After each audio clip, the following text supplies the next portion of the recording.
Hi everyone, welcome to our Zone 7 backyard garden. I am standing underneath this willow tree, which is one of the only shaded places in our garden, right now at least. It's in the middle of the day, but I'm trying to get a little bit of the cool weather from the shade here. So welcome. Even though it is warm out and very hot, you can still be planting plenty of seeds out in your garden today.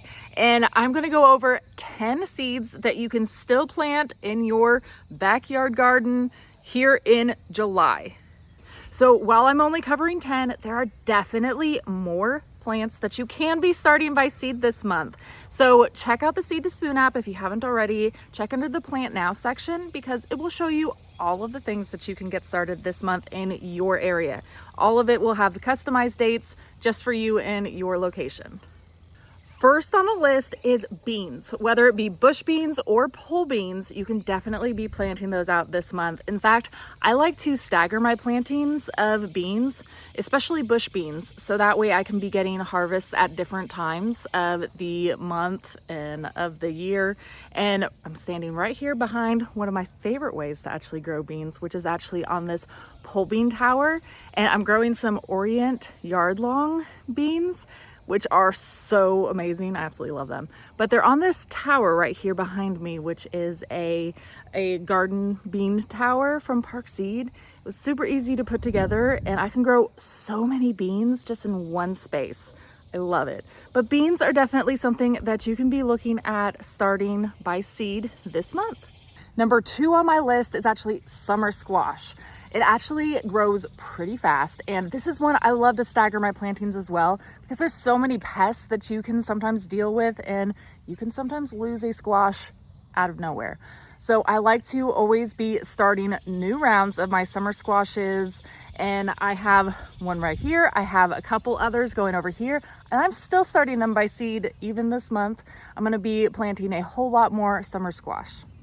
And it's definitely one of my favorite things to have around because I love to cook and bake with them in the kitchen. There's so many recipes that we have, even in the app too. Make sure you check that out because if you check out the Seed to Spoon app under summer squash, zucchini, you can see all of the recipes that I've tried in my garden and they're so good. They're my favorites. It's making me hungry right now just thinking about it.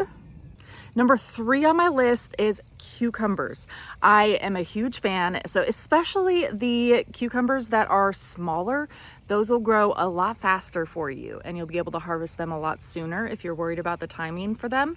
The only thing you do need to worry about with cucumbers is, do you have space for them? So I'm right here, right next to one of my trellises. I like to plant my cucumbers along my trellises, as well as trying something new this year as doing some hanging pots with some cucumbers as well. So you can grow them in many different ways. They just need to have plenty of space to trail or to vine up along a trellis.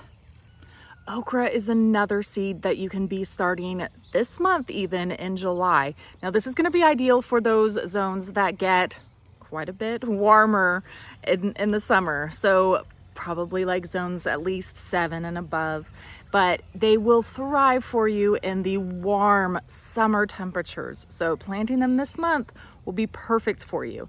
And they do grow quite tall, so be sure you have plenty of space for them to grow up. Number 5 on my list is southern peas, also known as black-eyed peas. These are amazing, especially for those warmer zones as well, because they will thrive in the heat for you. So if those beans are not performing amazing for you and you want something that does a little bit better in the heat, try the southern peas. And the only thing you need to worry about is having some sort of trellis for them. And this works really well for me. I love these arch trellises right here. They are amazing, so beautiful, but the beans grow really great. You can see some beans right up here growing along up the back of this arch right here. And they grow amazing in as long as they have a lot of space to grow. And number 6 on the list is actually corn. Now, believe it or not, there is still time to plant corn, especially those who are more fast to mature, which there are plenty of varieties out there. And stick to zones like 6 through 10 for starting corn by seed for right now. And if you are going to be starting corn, make sure you plant plenty altogether. So that way pollination isn't a factor and they do well for you and you get plenty of harvest. And no garden is complete without talking about flowers, of course. And I am standing right here behind one of my favorite flowers, and these are zinnias. Zinnias are so easy to grow. I can't stress that enough. Right here, you can see it's kind of like the back of our garden area. And before, we were just fighting weeds back here, and it was just an open space that we weren't really doing anything with. And it was really just a pain. So we were like, how about we just kind of till up of the weeds and do as little as we can here, and we'll throw some zinnia seeds and see what happens. And look what happened. Like, we hardly did much of anything at all, and they just thrived for us. So you can still be planting zinnia seeds right now in July, because there are especially a lot of varieties who are quick to bloom, and they will just do so well for you and you will not regret it. They are amazing. They work terrific as just bringing in a whole bunch of pollinators, if nothing else, for your other plants that you have growing. But they are also amazing too for cut flowers and having bouquets in your house and just bringing some life into your garden as well as your house. And in July, you can still be planting sunflowers. Sunflowers, again, are one that is super easy to grow. I can't even tell you the last time that we started any sunflowers by seed, because now they are just volunteers everywhere in our garden. And I'm standing right here. You can kind of see just how tall some of these are, but there are so many different varieties. There are short miniature varieties. There are these really tall ones right here like I have in my garden. There's so many fun varieties and beautiful varieties of sunflowers that you should check out.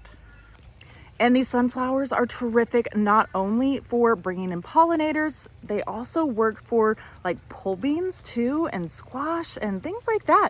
You can actually be growing a lot of things around them and up them too. So it's actually starting to rain a little bit out here in the garden, which is amazing. So I will wrap up the last ones pretty quick for you. The next one on my list is marigold. Honestly, no garden is complete without marigold. They are so easy to grow, and they are the best companion plant for peppers, for tomatoes, for, I mean, pretty much everything. I'm always just like, throw a marigold there, and the plant next to it will do so much better. Last but certainly not least are Nasturtium. I absolutely love these. It is my second year growing Nasturtium actually, but it is my first year trying them in these hanging baskets right here. I have it growing in one of these hanging basket smart pots, and it's growing really well so far. I have a lot of them growing around, again, my tomatoes and my peppers and things like that. They work really well as a companion plant because they work to like draw in the pests. So they work more as a trap crop, which is protecting all of your other plants by inviting the pests to come to them instead. So they work in a unique way, and plus they're super beautiful, especially when they flower. I absolutely love them. So like I said before, there's definitely more plants than just those 10 that I mentioned today. And I could be going on, but like I said, it is starting to sprinkle on me, and I better get inside and let the rain water the garden for me. Thank you all so much for watching. And if you haven't checked out the Seed to Spoon app yet, make sure you check it out and see what else you can be starting in your garden this July. And I'd love to hear from you all, what you guys are all starting by seed this month, because I'm really starting just about everything I think I mentioned on the list.